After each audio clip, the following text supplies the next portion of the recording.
Ignition sequence start. 5, 4, 3, 2, 1. Hello, this is Mizo. We are having a look at the Gillette ad. Ad has been most controversial, and the social media has lit up with the criticism of the ad. But I'm going to have a look at this ad from the Gillette people point of view. However, let's describe the ad. The ad is incredibly racist.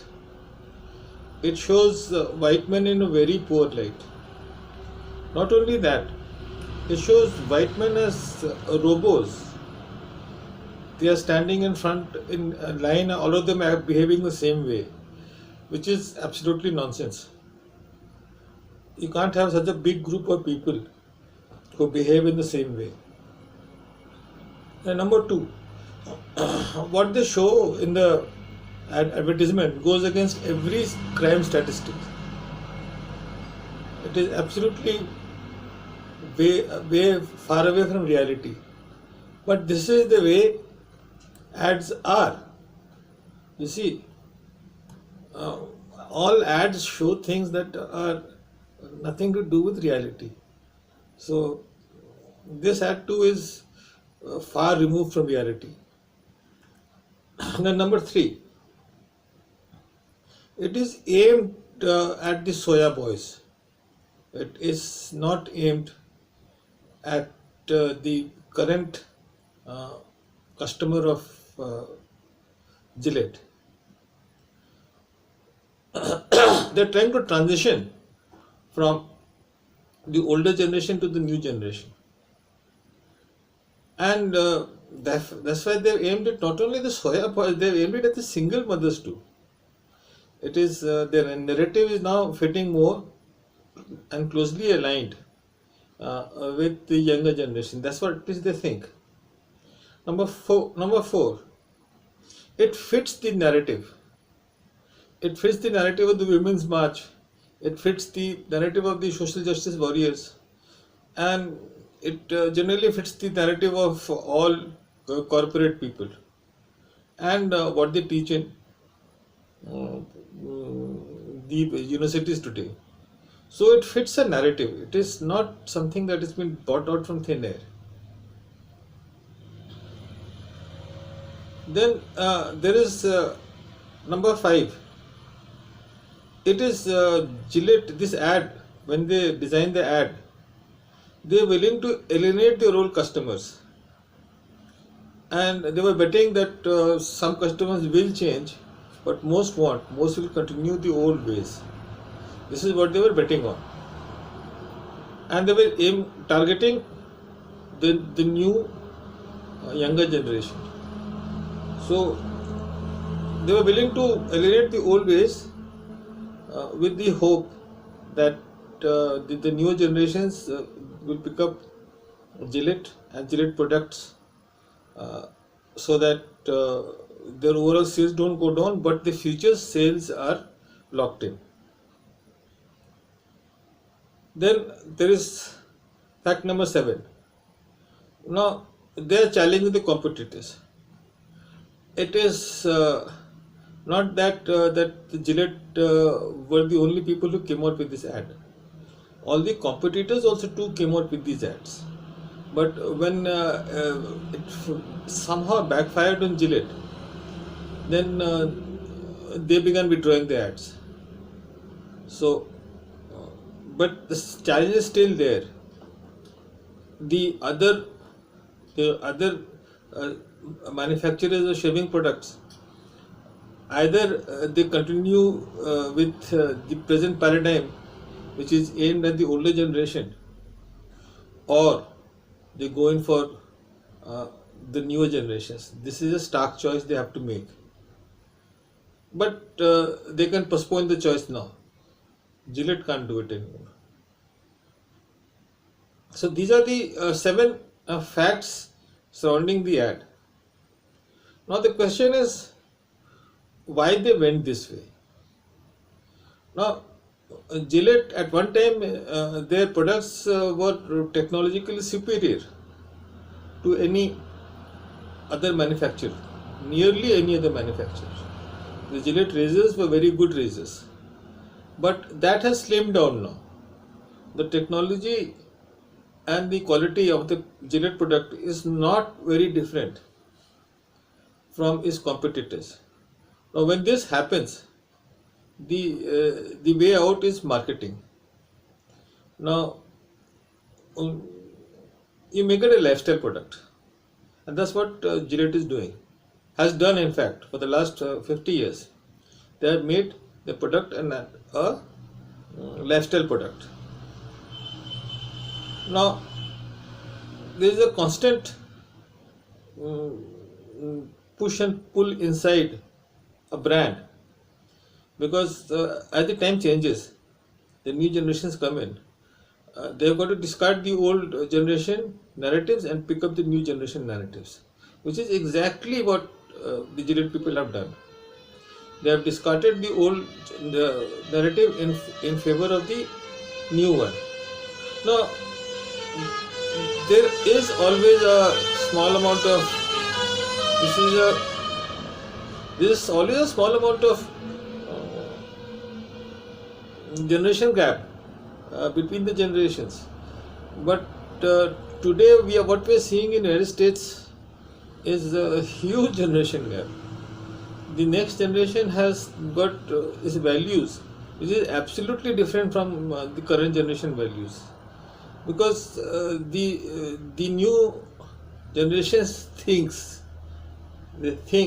that they have got 100% security. They think that their lifestyle is ironclad. They think that they can behave the way they want to and the world will forgive them. It is a thought process. Obviously, it's never true. USA is at the height of its powers, and this hubris is common to all countries that reach the pinnacle. It happened to India, it happened to the Roman Empire, it happened to the Egyptians, it happened to the Ottoman Empire, and now it is happening to the United States. That this feeling of invincibility is there, that we can do whatever we want to and we can play around with the system and stretch it, and we will still not change. The things will remain the way they are. Obviously, they're absolutely living in a dreamland, because the economics that they are proposing now is the economic of destruction. It is anti-free market economies, the ones that built up USA. But coming to razors and Gillette. Gillette has put in that advertisement. The thing is, they are standing behind it.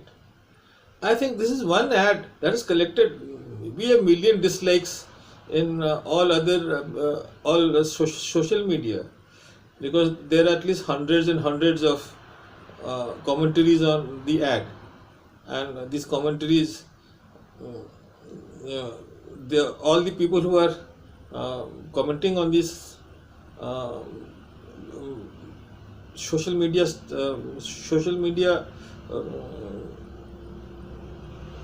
uploads, they are pointing fingers at. Some of them are very good. Like they say that soya boys will be soya boys. There's another one that says that a shaving company has become a shaming company. So people are freaking out on it. But they are not withdrawing it, because once they have put in this ad, they are now committed. They will ride through the storm, and they are waiting for what actually will happen. They might lose a few customers here and there, maybe lose 20% of the customer base, but they will gain the new generation, and that is what they are aiming at. So I don't think that Gillette has done the wrong thing. They have done the right thing. This is the way America is going today, and if you want to survive in this new world, then maybe this ad was the way to go for the Gillette people. Now, the competitors. All the competitors were putting up these similar ads before Gillette actually.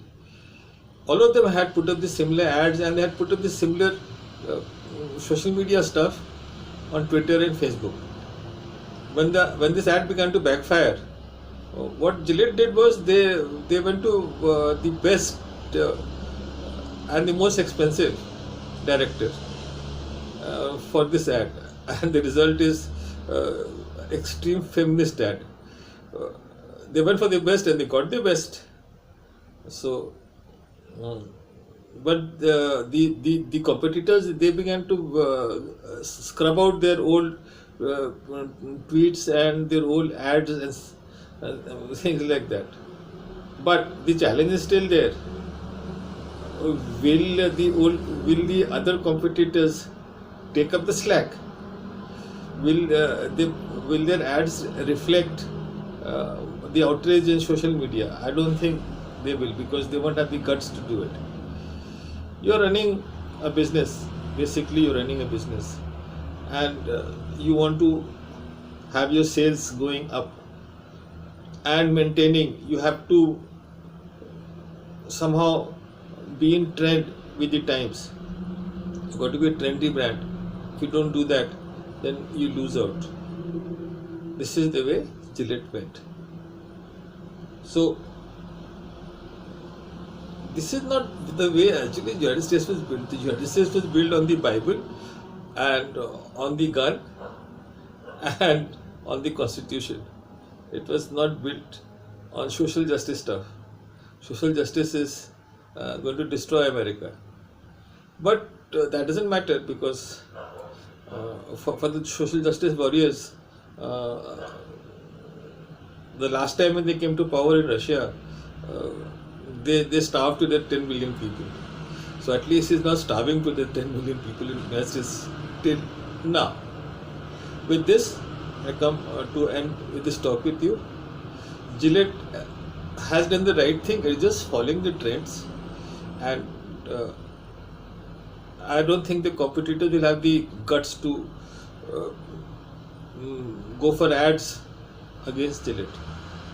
Thanks you for listening, guys. This is the way things are. This is Mizo signing off.